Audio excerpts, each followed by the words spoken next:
Let me explain something to you, mother. You on probation, right? You just approached me, threatening me. Your words was, we step on shit, okay? You didn't say I, you made it plural. You said we, so that's in cohorts. I mean a gang. You on probation. Then you had a fella with you that was possessing a gun. You are not supposed to be around with people that had guns. The federal authorities, because you made a threat while possessing a gun. That nigga told gun. Bitch ass nigga. Man, them hoe ass nigga approached me. Now catch the foot. As of March 28th, 2026, yeah, literally a couple days ago, Charleston White, the same guy who's been nonstop calling Young Thug a rat, a snitch, a fed, a coward, just flipped the whole script in the wildest way possible. This is the same voice that built a whole reputation clowning snitches. And now look at this situation. He jumped on Instagram and straight up said, "I'm contacting your probation officer. You going to jail?" Read that again. The man who made a name yelling about snitches just told on someone. Live on Instagram with zero hesitation. No hiding, no second guessing, just out in the open like it was nothing. And here's where it gets even crazier. Because of what went down at Drew Key's party in Miami last night, Young Thug could now be facing up to 20 years behind bars. Not 5, not 10, a full 20 years, all tied to a situation involving someone he probably didn't even want to be around in the first place. That's what makes this whole thing feel so twisted. It's messy, it's ironic, and it's layered in a way that hip-hop hasn't seen in a minute. You really have to hear every piece of this to understand how deep it goes. To really get it, you gotta rewind back to Halloween 2024, October 31st. While everybody else was out celebrating, Jeffrey Lamar Williams, known as Young Thug, was walking out of a Georgia jail after spending over 2.5 years locked up in one of the most complicated RICO cases the country has seen. The YSL case wasn't small, it became Georgia's longest trial ever. Authorities came after the entire circle. 28 people hit with serious accusations, from organized crime claims to violent charges, drug-related charges, and firearm accusations. The full list. This wasn't light work at all. Now let's be clear. Thug didn't just walk free without conditions. He took a plea deal. He was handed a 40-year sentence in total. The first 5 years counted as time already served, followed by 15 years of probation. But here's the part that really matters. There's a 20-year prison sentence sitting right behind that probation like a loaded trap waiting to snap. If he completes all 15 years clean, that 20 years disappears like it never existed. But if he slips up, even once, that full 20 years comes crashing down instantly. That's the pressure hanging over him every single day. And now, with this new situation, things just got a whole lot more serious. He's free, but don't get it twisted. The conditions on that freedom are tight. This isn't regular probation where you just check in and keep it moving. He cannot be around known gang members or anyone tied to that case except for 2 people, Donna and his brother Anfo. That's it. Everybody else is off limits. He's also banned from the entire Atlanta metro area for 10 years. 10. On top of that, he has to give anti-gang presentations and cannot promote anything connected to that lifestyle in any way. Not in music, not online, nowhere. Every move has rules attached to it. This man is literally walking on eggshells every single day. Every post, every link up, every event, every room he steps into, it all counts. One wrong move and that 20-year sentence comes crashing down instantly. That's the reality he's living in right now. And this is why what happened last night hits different, because the margin for error is basically zero. When you understand how tight that leash is, everything starts to look way more serious. But here's something a lot of people missed. Last night wasn't even the first time someone tried to send him back. This already got tested once before. You got to go back to April 2025 because prosecutors already tried to pull that trigger. On April 2nd, 2025, the Fulton County District Attorney's Office dropped a 14-page motion claiming Young Thug violated his probation over his social media activity. It all centered around a deleted post about a DA investigator named Marissa Vito, where he called her the biggest liar in the DA office. Prosecutors didn't take that lightly at all. They argued the post went viral, that her address ended up circulating online, and that threats were even made toward Fannie Willis. They painted the situation as dangerous, saying his presence in the community was a clear and present danger to public safety, and pushed hard to have his probation revoked immediately. But Thug's lawyer, Brian Steele, stepped in fast and pushed back hard, Steele called the whole motion full of baseless claims and made it clear, reposting something and calling someone untruthful does not equal a probation violation. Thug himself even spoke out on X saying, "I don't make threats to people. I'm a good person. I would never condone anyone threatening anyone. I'm all about peace and love." He tried to shut the whole narrative down right there. And in the end, the judge wasn't convinced by the prosecution. Judge Whitaker said his online behavior might have been careless, but it wasn't enough to lock him up again. She refused to revoke his probation. He got lucky, real lucky. He dodged that situation by inches. But that moment proves something important. The system is watching him closely, and it doesn't take much for things to escalate fast. That close call should have been the wake-up call. That was the moment screaming, "Stay low, stay quiet, stay out the way." Because now, everything is amplified. Every argument, every disagreement, every room you step into, it all carries extra weight. This isn't normal life anymore. You're not moving like everybody else. You're moving with 20 years sitting in the background just waiting for one mistake. And the streets, they don't care about probation rules at all. Somebody is always trying to prove something, always trying to go viral, always trying to make noise. And this time, that somebody turned out to be Charleston White. Now, if you don't really know who Charleston White is, you need the full picture, because none of this makes sense without understanding how he moves. This isn't just some random internet personality. This is someone who's built a reputation on chaos. Charleston White was born May 17, 1977 in Fort Worth, Texas, and his story is complicated. At just 14 years old, he was involved in a robbery case that led to a murder charge and time in juvenile detention. He served his time, got out, and for a while, it looked like he was turning things around. He studied criminal justice at Texas Wesleyan University and co-founded a youth outreach group called Helping Young People Excel, known as HYPE. On paper, it sounds like a full redemption story. But then social media entered the picture, and everything shifted. Charleston White figured out fast that controversy brings attention, and attention brings views. So he leaned all the way into it. He started building his name by saying the most extreme, most attention-grabbing things about hip-hop, street culture, and rappers, and people kept watching. His following grew into the hundreds of thousands across platforms, all off bold, headline-making takes. But here's what makes him especially risky in situations like this. Charleston White has no hesitation when it comes to involving law enforcement if it benefits him. None at all. Look at the pattern. Back in 2022, he had an incident with Soulja Boy at an event and claimed he used mace during the situation. And right after that, he filed a police report publicly. Then in 2023, he contacted Child Protective Services regarding a rapper named Finesse 2 Times, who was working with a young artist named Lil King, CPS, over a rap situation. That's the pattern. When things escalate, he doesn't just talk, he takes it a step further and brings real-world consequences into it. And that's exactly why this situation with Young Thug just became something way bigger than internet drama. He went after T.I. multiple times over his son, and it got heated fast. King Harris even threatened legal action at one point. Then there was the situation with Boosie. It turned loud, messy, and very public. This wasn't behind-the-scenes drama. This was front row, everyone watching type of chaos. And this isn't new behavior either. Back in 2005, Charleston White was arrested on aggravated assault charges in Texas. So this pattern, it's been building for years. In and out of drama, in and out of courtrooms, always finding his way back into headlines. But the most important part of his history for this situation is his fixation on Young Thug. When the YSL trial started getting messy and audio allegedly surfaced of Thug speaking during a police interrogation about rapper Pee Wee Roscoe, Charleston White didn't just react, he exploded online. He jumped on Instagram and said, "I prophesied this. I told y'all Young Thug was gone though, tell it."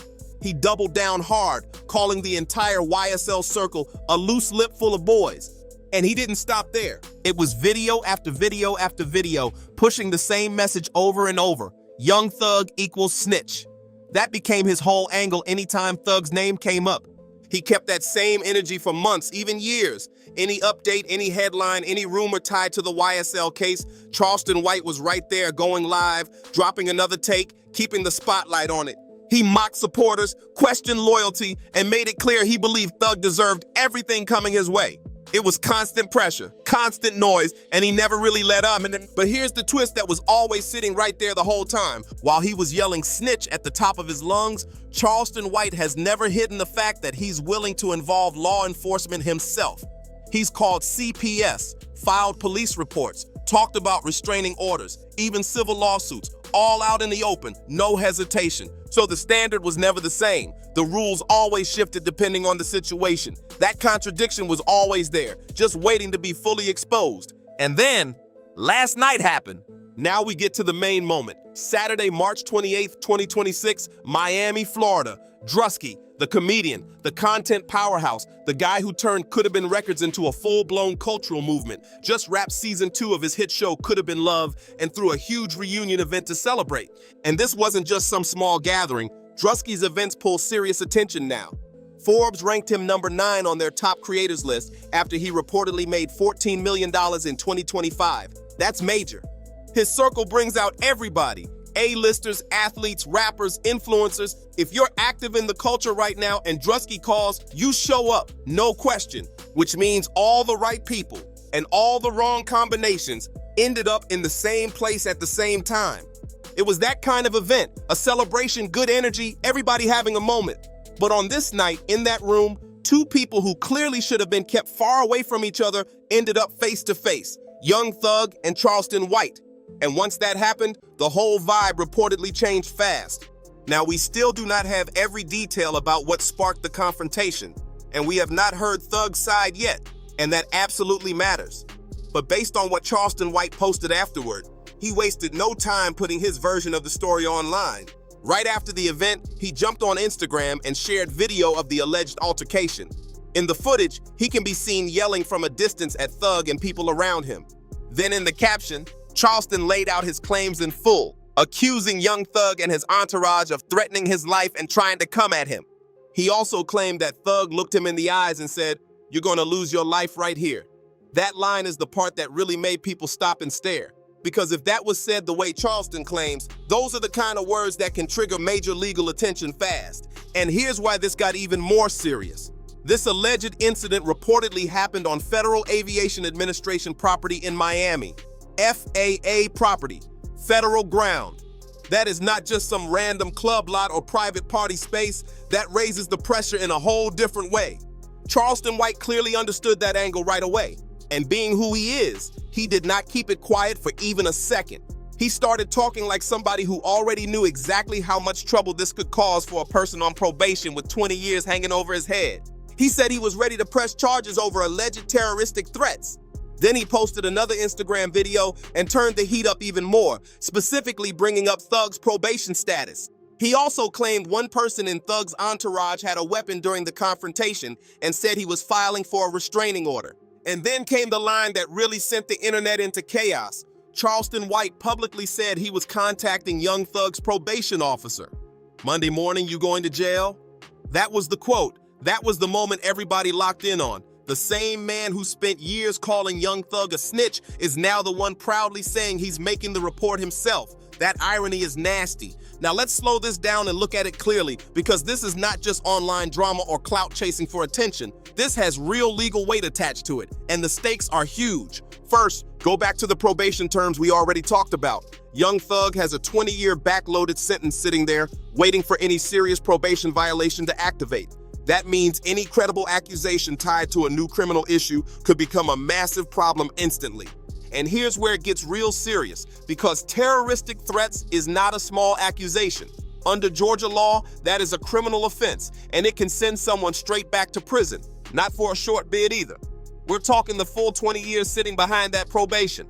Now look at the second piece, the location. This allegedly went down on FAA property in Miami, which changes everything. Yes, his probation is being handled out of Georgia, but when something happens on federal property, that adds a whole new layer of pressure. This is no longer just a local issue. This could turn into a federal situation, and federal cases come with their own level of seriousness. Different rules, different consequences, and way less room for error. Now factor in number 3, the prior attempt.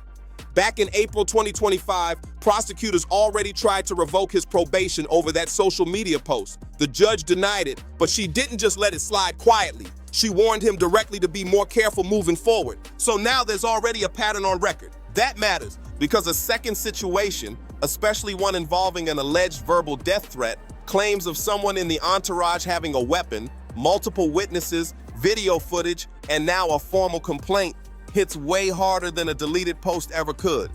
This isn't online talk anymore. This is something that could move through the legal system fast. Now, number 4, and this part is flying under the radar for a lot of people. Charleston White said he's filing his report Monday morning, March 30th. That means by now, that report could already be in motion or about to be officially logged. And once that report is filed, it becomes real paperwork. It goes straight to the probation officer, then up to the judge. And remember, that same judge already gave a warning before. Now the court has to look at this situation and decide if it's serious enough to trigger a full probation revocation hearing. That's not a small decision. And finally, number 5, the burden of proof. This is where things get tricky. A probation revocation hearing is not the same as a criminal trial. The standard is lower. They don't need to prove guilt beyond a reasonable doubt. They just need to show that it's more likely than not that a violation happened. That's it. And when you have Charleston White on camera explaining his version, combined with video of the altercation, the location being federal property, and a formal report being filed, that lower legal bar might already be met before Young Thug's legal team even gets a chance to fully respond. This isn't some what-if situation. This is a chain of events that's already moving step by step, and at the end of that chain is 20 years. That's what's really on the line here. Now let's talk about how the culture reacted, because the second Charleston White posted that video saying he was reporting Thug to his probation officer, the internet went into chaos mode. The irony was loud, impossible to ignore, impossible to explain away. This is the same man who built his whole identity around saying snitching is the worst thing you can do in street culture. The same man who called Young Thug a rat nonstop. The same man who turned that label into content for years. Every update about the YSL case, he was right there, pushing the same message again and again. Young Thug equals snitch. That was his narrative. And now, he's on Instagram Live, on camera, telling everybody he's going straight to the authorities with a formal report. No pressure, no hesitation, just saying it proudly. He's doing the exact thing he spent years attacking, and doing it out loud. Of course, the internet caught that instantly. People started calling it out from every angle. Now, to be fair, not everybody was against him. Some people in the comments actually defended what he did, and their argument isn't completely off. They're saying, if someone threatens your life and there are claims about weapons being involved, you have the right to protect yourself. Going through legal channels in that situation can be seen as self-defense, not snitching. And on the surface, that makes sense. Nobody expects someone to just ignore a serious threat and walk away like nothing happened. But here's where things start to fall apart, and this is where it gets complicated. Charleston White didn't just frame it as fear or safety. He didn't just say, I need protection. He went way further than that. He made it about the probation. He said, you going to jail? That's not just reporting a situation, that's highlighting the punishment. He didn't post like someone shaken up. He posted like someone who understood exactly what kind of pressure he could apply. That changes everything, because now it doesn't look like simple self-protection anymore. It looks like strategy. It looks calculated. It looks like someone using the legal system not just to defend themselves, but to hit someone where it hurts the most, triggering a situation that could take away their freedom for 20 years. That's a very specific move. And when you've spent years building a brand around being anti-snitch, only to turn around and move like this, people are going to question it. That's why the reaction is so strong. And when you zoom out even more, there's another layer here that people are starting to notice. The power dynamic in this whole situation is not equal at all. Charleston White walks away from that event clean, no pressure attached, no probation, no conditions, no time hanging over his head, no rules following him from room to room. He can show up wherever he wants, say whatever he wants, push whoever he wants, and the worst case scenario for him might be a civil issue. That's it. But for Young Thug, it's a completely different reality. Every room he enters can turn into a setup without warning. Every person chasing attention, every person with a problem, every person trying to go viral, they already know the play. Get close, provoke a reaction, record everything, file a report, and suddenly that 20 years becomes very real. That's the formula, and Charleston White clearly understood it. And the way this played out, it looks like he used that formula exactly as it is. Now zoom out for a second, because this situation goes way beyond just these two individuals. This is bigger than one argument, bigger than one night in Miami. What happened here exposes something deeper that hip-hop has been dealing with for years, but never fully addressed. The way street codes are being flipped and used in the social media era is getting out of control. The no snitch code was never built for situations like this. It was never meant to cover situations involving alleged threats at public events, especially in high-profile spaces like this. And it definitely was not meant to become a shield people hide behind while also bending the rules when it benefits them. The original meaning of that code came from a very real place. It was about communities trying to protect themselves from a justice system that often over-policed, overcharged, and did not offer equal protection. That context matters. That history matters. Because in that environment, the code had purpose. It made sense. But now look at what it's turning into. Once you strip that meaning away, it stops being a principle and starts becoming a tool, a brand, a strategy, something people pick up when it helps them and drop the moment it doesn't. Now you've got internet personalities building whole platforms off calling people rats while also being ready to involve authorities the second it benefits them. That's where the contradiction lives. And that's why situations like this hit so hard, because it forces people to see that shift clearly, whether they want to admit it or not. Charleston White spent years swinging the no-snitch code like a weapon at Young Thug over and over again. And now look at this twist. The most dangerous move in Young Thug's situation might actually be Charleston White going straight to the authorities. The same code Thug was accused of breaking could now be the very thing that puts him in serious trouble. That kind of irony hits hard. It's sharp, it's uncomfortable, and it's hard to ignore. But at the same time, let's keep this honest and grounded in reality. Nobody forced Young Thug into that confrontation at a public event. Nobody made him allegedly say, "You're going to lose your life right here," especially in a setting like that. And we still have not heard his side. That part matters. But if those words were actually said, that is a huge mistake for someone in his position. With 20 years hanging over your head, you cannot afford moments like that. You have to move smarter than everyone around you. You cannot be in a packed, high-profile event with your full circle standing near someone who has been publicly targeting you for years and let things escalate. Not with these stakes, not after already being warned once by a judge, not when people are watching closely for any slip. At that point, discipline matters more than pride. You have to be untouchable in how you move. Quiet, controlled, almost boring. Let people talk, let people try you, and just keep it pushing. Because now, every single confrontation carries real consequences. Not internet consequences, life consequences. And the people who truly have your best interests should be pulling you away from situations like that immediately. The moment Charleston White entered that space, that should have been the exit cue. No debate, no hesitation, because this version of freedom, it's not solid, it's fragile, it's conditional, and one bad moment can flip everything upside down. So now the big question is, what happens next? As of Sunday, March 29, 2026, Charleston White says he's moving forward with charges on Monday morning. And up to this point, Young Thug has not made a public statement about this specific situation. His legal team, led by Brian Steele, the same lawyer who already stepped in once and beat that probation revocation attempt, is going to have to move fast this time. And not just fast, precise. Because this situation is way heavier than a social media post. Now you've got multiple layers stacked up.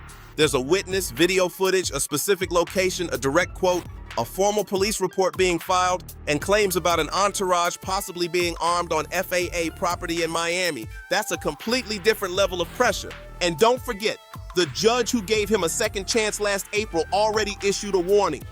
Be more careful. That's not just talk, that's officially on record now. So if this situation turns into a probation revocation hearing, and it very well could, it's not the same fight as last time. The prosecution could come in stronger. The location makes it more serious, and that prior warning makes it harder to argue this is just a one-off situation. And what's on the line? 20 years! Not because of the original YSL case, not because of anything from years ago, but because of what allegedly happened at a comedian's reunion party on a Saturday night in March 2026. That's how fast everything can change. This situation is still developing, and trust, this story is far from over. So make sure you like, subscribe, and share this video so you don't miss any updates as this unfolds. And I want to hear from you. Drop a comment right now. Do you think Charleston White crossed the line by filing that report? Or should this situation have never been allowed to escalate that far in the first place? Say what you really think down below, and I'll catch you in the next one.